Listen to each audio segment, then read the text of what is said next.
Institusi kehakiman di Malaysia pernah dituduh dengan pelbagai dakwaan ketika pemerintahan Tun Mahathir.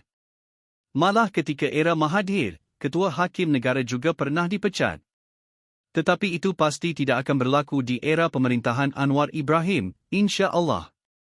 Kerajaan tetap teguh dalam memastikan kebebasan badan kehakiman menjadi keutamaan dan ia bebas daripada tekanan luar, kata Perdana Menteri Anwar Ibrahim.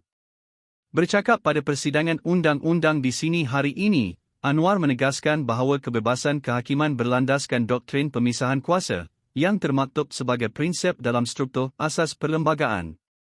Pada masa lepas, kita telah melihat bagaimana prinsip suci ini dicabuli oleh mereka yang berkuasa, yang bersekongkol dengan pejabat kehakiman tertinggi untuk memesongkan keadilan bagi mencapai tujuan politik yang jahat dan keji. Namun, biarlah saya nyatakan dengan tegas bahawa cukup sampai di sini.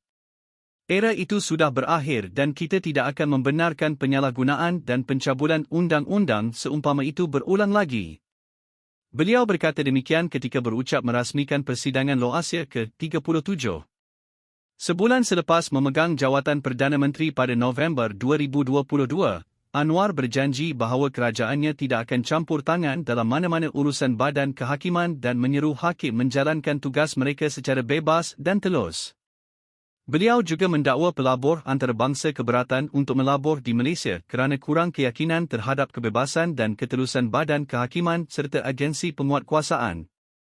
Menyentuh tema persidangan itu, melayari lanskap undang-undang dalam era digital, Anwar berkata perkembangan pesat kecerdasan buatan, AI, memerlukan profesional undang-undang untuk mempertimbangkan sama ada undang-undang negara mampu melindungi privasi, keselamatan dan kepercayaan awam.